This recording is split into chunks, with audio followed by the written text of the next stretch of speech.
There are things here that go way too far. Cheating being justified, blame getting flipped with a straight face, and people still trying to play the victim after wrecking everything. The level of manipulation is so insane, it honestly makes you mad just listening to it.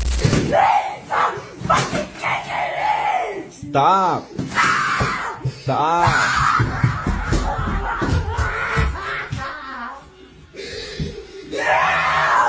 See, that's why I'm recording.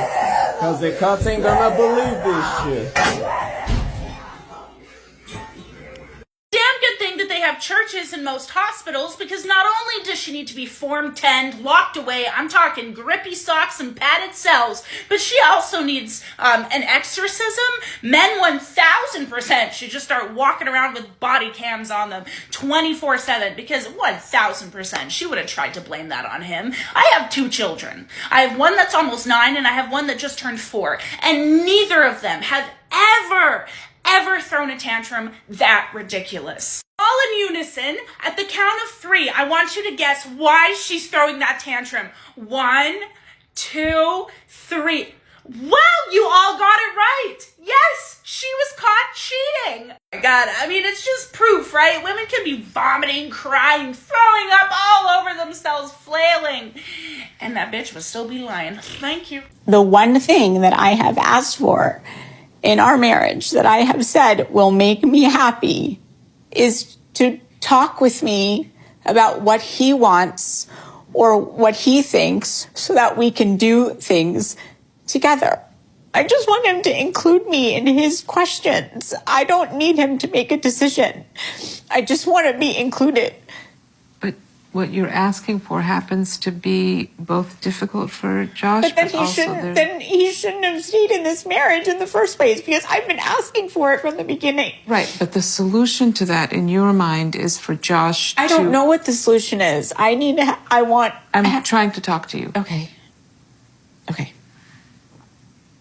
So you have a very clear, intense idea about what you need, which is to say, you want there not to be kind of a side stream where Josh lives separately, maybe in a somewhat vague state, while trying to make you happy. But the solution is not simply getting what you need. This one is more subtle, but still an issue. She says she just wants to be included, but at the same time puts massive pressure on him, like he's supposed to live up to this exact image she has in her head. And when he can't, suddenly it's his fault for not being enough. But relationships aren't about forcing someone into a perfect mold. She even admits she doesn't know the solution, yet she's already decided he's the problem. Never ever underestimate a man's ability to blame a woman for his actions. And then further to that, get mad at her for her reaction to those actions, take it all the way back 360, and then the woman has to apologize to the man. Ask any man if he's gotten an apology from a woman, and his answer will most likely be no. In fact, most men have never even heard of that ever happening. And blaming her for something that he did, we see this a lot. It's not gender specific. We see this with women as well. It would be great if we just teach people accountability in general. But as per usual, it's framed as all men do this. It's a man's problem. And aren't you doing the very thing that you're saying that men do? By flipping it around and making it his fault? You blame me for everything you've done wrong. Like what? You just like to hide behind me being domineering as the ultimate excuse of you can't do anything wrong. You can hide behind me and say that's why you don't talk to your family, when in reality you don't talk to them because you set that boundary. I don't talk to them because my mother quite literally said she wants nothing to do with me as long as you're in my life. And that's a choice you made. I didn't tell you to do that. She gave you the ultimatum. And you're also the reason I don't talk to my brother. Or my nephews. Why don't you talk to them? Because issues with the wedding. And what were the issues? Just people didn't want to cooperate. And why didn't they want to cooperate? Because you were, I don't even know what to call it. You were in charge of every single decision with the wedding. You can clearly see the classic move here. She makes her own decisions, deals with the consequences, and then tries to dump everything on the guy. She cuts off her family, accepts ultimatums, creates conflict in the marriage, but when it's time to own it, suddenly it's your fault. No, it's not. Those were her choices. The guy might have flaws, sure, but she uses that as a shield to avoid taking responsibility. At the end of the day, she wants total control with zero accountability. The problem that so many women have nowadays when it comes to dating men is that when they will get into a fight with their partner, they will refuse to take any accountability or any of the blame of the problem, and they're going to put all the blame on their partner. And what this does is this creates resentment from both sides. Because if you as a woman are constantly only blaming your partner for all the things that go wrong in the relationship, and you're never taking accountability or apologizing for the things you might do wrong, then that relationship is going to fail because the man is going to feel unappreciated. He's going to feel like you don't care about him. And frankly, he's going to feel like he's wasting his time with someone who doesn't actually really love him or respect him. So do what you need to do as a woman and take the blame, take the accountability, and make him know and tell him that you want to fix it with him and that you love him. Like, it's not that hard. Hey, what's up? So you're not going to tell the kids about what happened, right? What do you mean? Like, obviously we're going to tell the kids. Like, they deserve to know the truth about what happened. No, we can't do that. It's just going to tear the family apart. What do you mean? You tore the family apart by cheating. Do you No, not realize you're that? going to tear them apart by telling them. We can't do that. This just needs to stay just between you and me. They don't need to know about it. No, obviously they need to know. Because they're going to wonder, like, where their mom's been. Who's this other guy? Obviously. I've just been at work. They don't know about the other guy. It doesn't have to be anything. We don't have to make it anything. You're just being insecure about it all. I think you just need to grow up and realize that we need to put this family before this situation. Oh, really? I need to put the family before the situation. I think maybe you should have thought of that before you went and cheated on some guy that you met on Tinder. Like, honestly, I can't believe that you're trying to put this on me. Okay, this whole thing is your fault. You've been out working all the time. You're gone all the time. Whenever you're to home, provide for this family. You're not even here. You're not even with us. I'm literally working to provide for you and the kids. Like, that's what I'm doing. Like, I'm not just out here just doing nothing. Well, it feels like emotionally you're neglecting us all. And so really? It's your fault. It's your fault. It's my fault. Yeah, it's my fault that you went and cheated on some other guy. You chose to do that. You're the one tearing this family apart, and I'm just sorry that you just can't see that. Okay, no, I think that you need to take some time and go to your mom's house and maybe just kind of chill out for a sec. This is the clearest example of blame shifting. She cheats, destroys the trust, and then tries to convince him that telling the kids the truth is what will ruin the family. No, she ruined it the moment she chose to cheat, and it gets worse. She calls him insecure and immature for reacting. That's straight up emotional manipulation. She lies, hides, and still tries to make him feel guilty for how he responds. This says he worked 12 hours today and came home to play video games, but can't help me with the house.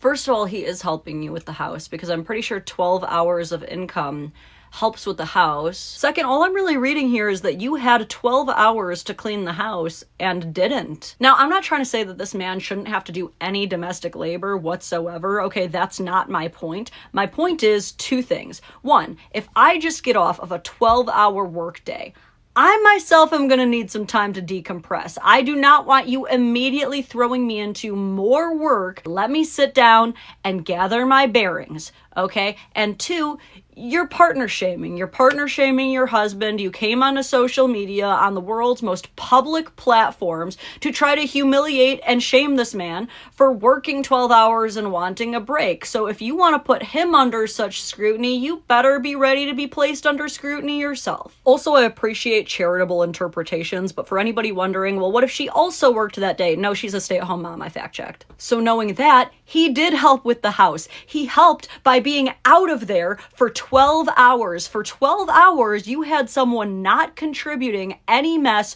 whatsoever. So it looks like that is 12 hours of a mess that you are responsible for. Now, being a stay-at-home mom is also very hard, right? For those 12 hours, you were also working, and that deserves to be acknowledged. But you know something that's not making your job any harder is your husband secretly recording you and putting you on blast on the internet for complete strangers to make the absolute worst judgments on you. We should not be here. That is your husband. You should be working things out with him privately. Otherwise, you're just going to play yourself. Bad partner shamer. Bad.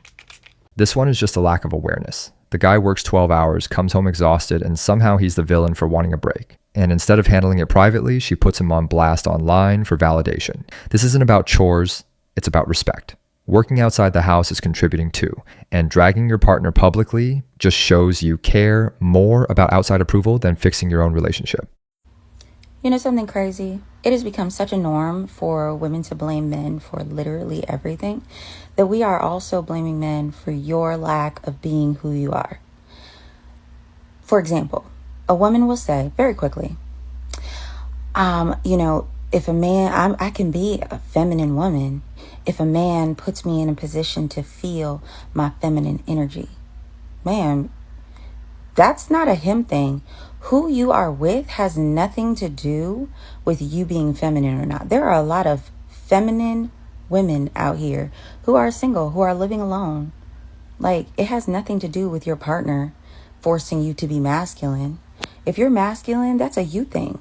How is it in the same breath that you say those things, it's on him if I'm not feminine enough, but then in the same breath say, you know what?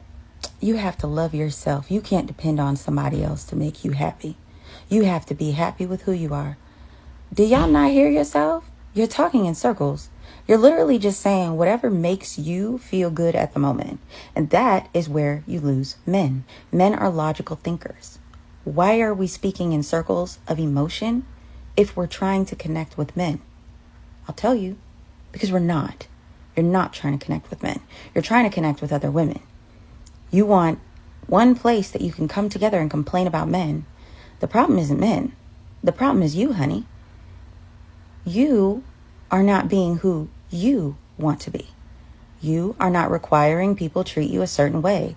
You are sticking around with people who you are not happy with. You can say it's hard to leave, but that's not a him problem. That's a you problem. We have to start taking some accountability for our own choices, thoughts, actions, or lack thereof. It's that simple. Get ready with me to tell my deployed fiance that I'm pregnant.